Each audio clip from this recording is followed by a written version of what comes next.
পাপীর দেহ পোকায় খায়, ধর্ষকদের ঠাঁই হবে না এই বাংলায়। হারকিউলিস। বরবাদ, তোর কথা মতো এই শহরের সব দর্শক করে নিয়ে আইছি। স্যার, ওগুলো বাইরে রাখাটা সেফ না। হারকিউলিস যে কোনো সময় ওগুলো উপরে হামলা করতে পারে। এক এক করে ওগো সবাই পিসের গোডাউনে ঢুকানোর ব্যবস্থা করেন। আর যাওয়ার আগে তোরা টাকার ব্যাগগুলো এই জায়গায় রেখে যা।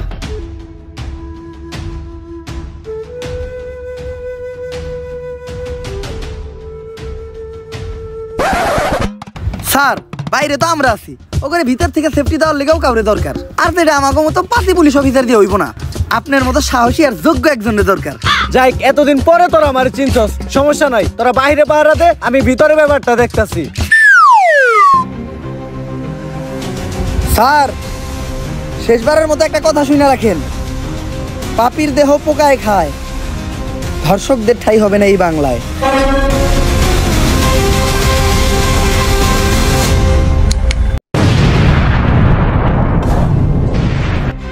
স্যার, এইটা আপনি কি করলেন? তার মানে কি আপনি হারকিউলিস? কিন্তু কেন স্যার? ঘটনাটা কিছু বছর আগের। স্যার স্যার স্যার, আমার মেয়েটার আপনি বাঁচান স্যার, আপনার পায়ে ধরি স্যার। ও এমপির বুলায় আমার মাইয়াটারে ধর্ষণ করতে স্যার, আমার মাইয়াটারে আপনি বাঁচান স্যার। তাই ঘটনার সময় তোর মায়ে কি পরা ছিল? হাতা কাটা একটা জামা পরা ছিল স্যার। তাইলে তো ঠিকই আছে, উল্টা পাল্টা জামা পরায় রাস্তাঘাটে মেয়ে ছেড়ে দিলে মেয়ে তো দর্শন হইবই। মায়ের বরকা বারো নেই কে বারো না। কিন্তু স্যার, আমার মেয়েটার তো মাত্র 6 বছর। আচ্ছা, আপনি বাসায় যান, এমপির সাথে কথা বললে আমরা একটা ব্যবস্থা করতেছি। স্যার, আপনারাই পারবেন স্যার, আমার মেয়েটার বাঁচান স্যার। সকাল সকালে তো জরুরি তলব।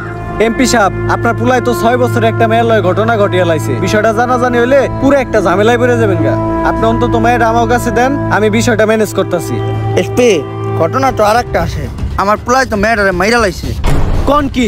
আপনার পুলাই তো একটা জানোয়ার। এখন দেখেন বিষয়টা জানাজানি হইলে আপনার পুলার কি অবস্থা হয়। এসপি, তুই কি হুন্ডা জানি চালাস? Sir, discover. কালকে সকালে যদি তোর পাশার নিচে একটা রয়্যাল এনফিল্ড থাকে 350 সিসি, তাইলে কি মনে হবে বিষয়টা? স্যার, আপনার পুলা জানোয়ার না তো আনোয়ার, আর আপনার পুলা তো ফুলের মতো নিষ্পাপ। কালকে সকালেও দেখলাম ওর মা আরে ফিটার খাওয়াইতাছে। আপনি ঘরে যা চুপচাপ নাকি তেলটা ঘুমান গা, বাকিটা আমি বুঝুম। টাকার গান ছেড়ে দিছি, এখন সবাই নাচবো। শহরের বাচ্চা, বড় লোকের টিয়া দেখলে হুশ থাকে না। দান্দা পাইছো? নিজের মেয়ে কই যায় না যায় ঠিক ঠিকানা নাই, ব্যাগ দোষ চাপিয়ে দাও এমপির ওই নিষ্পাপ পুলার উপর। তগমতো ফকিনি রে আমার খুব ভালো করে চিনা আছে। স্যার, এই কথা কইেন না স্যার, আমি জানি স্যার ওরা আমার মেয়েরে মাইরা লাইছে। স্যার, অন্তত আমার মেয়ের লাশটা আমার ফেরত দেন স্যার, আর কিছু আমি চাই না স্যার। ওই, আর একটা কথা কইলে তোর মেয়ের মার্ডারের মামলা একবার তোর নামে বইরা দিমু। স্যার স্যার স্যার,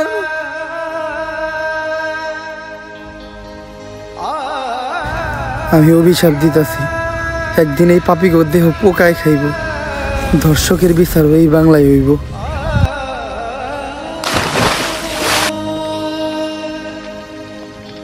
আর ওই লোকটাই ছিল আমার বাবা। তাই ওই দিন থেকে আমি চিন্তা করি, এমন কিছু করবো, ধর্ষণ করার কথা কেউ চিন্তা করলো ভয় তার বুক কাইপা উঠবো। আর হয়তো হারকিউলিস ছোট্ট একটা নাম, কিন্তু এটা ধর্ষকদের জন্য বিশাল একটা আতঙ্ক। আজ বাংলার মানুষ জানে কেউ একজন তো আছে যে ধর্ষকদের শাস্তি দিবে। কিন্তু স্যার, আপনি আমাকে এসপি স্যারে মারলেন কে? যে অপরাধ করে আর যে অপরাধ করতে সাহায্য করে, তারা দুইজনেই সমান অপরাধী। কিন্তু স্যার, আপনি যে ওদের কাছ থেকে ঘুষ নিলেন, এটা কি অপরাধ না? এই টাকাগুলো আমি যাগো কাছ থেকে নিছি, সবাই অপরাধী। আর এই টাকাগুলো দিয়ে আমি কি করবো জানোস? এই টাকাগুলো দিব আমি প্রত্যেকটা পরিবারে যারা ওদের করা ভুলের কারণে তাদের মেয়ে হারাইছে। হয়তো আমি তাদেরকে তাদের মেয়ে ফিরাই দিতে পারবো না, কিন্তু তারা যাতে তাদের মেয়ের দুঃখ ভুলাইয়া সামনে একটা সুন্দর জীবনযাপন করতে পারে, তার জন্যই আমার এই ছোট্ট উপহার। স্যার, এতদিন আমি আপনার ভুল বুঝছি, আপনি আমার মাফ করে দিয়েন। ব্যাপার না জিল্লু, এটা বোঝার জন্য তোমারে ফাঁক ইউ। স্যার, এটা ফাঁক ইউ না, এটা থ্যাংক ইউ হইব। ও সরি। তাইলে তো স্যার আপনার কাজ শেষ, সব দর্শকদের তো শাস্তি দিয়েই দিলেন। জিল্লু, কাজ শেষ হয় নাই, শেষ আর একটা কাজ বাকি আছে। কি গো লিংসোহা, আমার জান, তোমাকে এত চিন্তিত দেখাচ্ছে কেন? কিছুদিন আগে যে লিঙ্কটা ভাইরাল করছিলাম ওইটার মেয়াদ শেষ, তাই ভিডিওতে এখন আগের মতো ভিউ হইতেছে না। এর লেগে ইনকামও কমে গেছে, আর একটা সেলুন দিয়েছিলাম ওইটাও চলে না। কি করব কিচ্ছু মাথায় ঢুকতেছে না। জান, এভাবে ভেঙে পড়ো না, আমার কাছে কিন্তু একটা স্পন্সরশিপ আছে। কি বলো স্পন্সরশিপ? এই সময় তো এইটাই দরকার ছিল। কিসের স্পন্সরশিপ? জুয়ার। কি জুয়া? তো তোমার কি মনে হয় আমাদের মতো মানুষটা কি বড় কোনো ব্র্যান্ড স্পন্সরশিপ দিব? পেমেন্ট কত? সবাইরে তো 500 দেয়, আমাদেরকে 300 দিব। ডান ডান, তুমি ক্যামেরাটা ধরো, ভিডিওটা বানিয়ে লাই। গাইস, আজকে আমি আপনাদের এমন একটি অ্যাপের কথা বলবো যার নাম হচ্ছে দংশ 777। এটি এমনই একটি অ্যাপ যে অ্যাপে আপনারা ডিপোজিট না করলে বুঝতেই পারবেন না যে মানুষ ধ্বংস কি করে হয়। তো এখনই আমাদের বাড়িতে দেওয়া লিংকে যান আর পুং মারা খান। এই টাইমে আবার কি ডাইলো?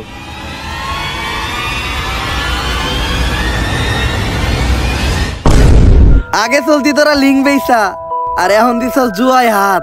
তাই তো করে ভিতরে পড়তে আইছে ইন্সপেক্টর বরবাদ। এই জিলো ধর হালারে।